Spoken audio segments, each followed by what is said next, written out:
Guys, look at this bear bed. I'm in a hot spot of a burn. You can tell almost all of the mature timber was completely cooked.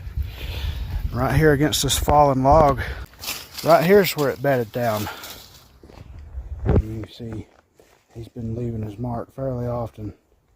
There's either a spring head right here in this draw, or just over the next little knuckle there starts a bench system, and that's actually what I'm going after, is the bench. Look at this trail coming out.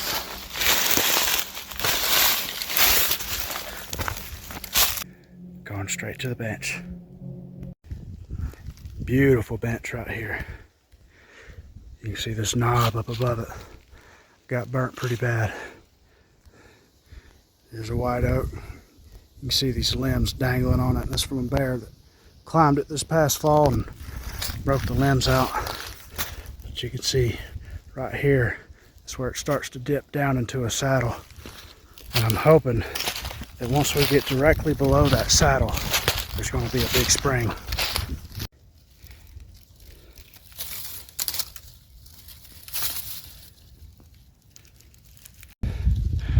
All right, still on our bench. Right here's the saddle and the ridge. What do you know? Beautiful spring head right here. So the whole theory behind this is you've got compounding terrain features, which I'm pretty sure most people who hunt the mountains are pretty familiar with already. But you've got this saddle above me, and then you've got this bench that also runs down the side of the ridge line there. So you've got two features coming together.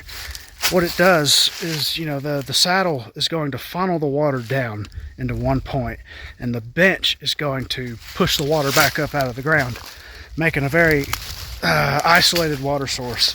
It's not going to keep running all the way down to the main creek bottom. It's actually going to go back underground, probably within 20-30 feet. All right, got her dug out, dammed up a little bit. Now I just kicked out a couple of the trails. Now it's easier to see on the camera, but what that's going to do is it's just going to make a pre-established, very obvious trail. I'm trying to tie them all in together. Now these were existing, but I just made them a little more obvious than they already were. So I'm going that way. And funny enough, while I was doing this, I started finding old bear droppings.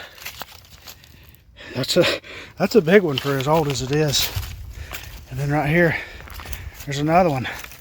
So yeah, these trails were already being used.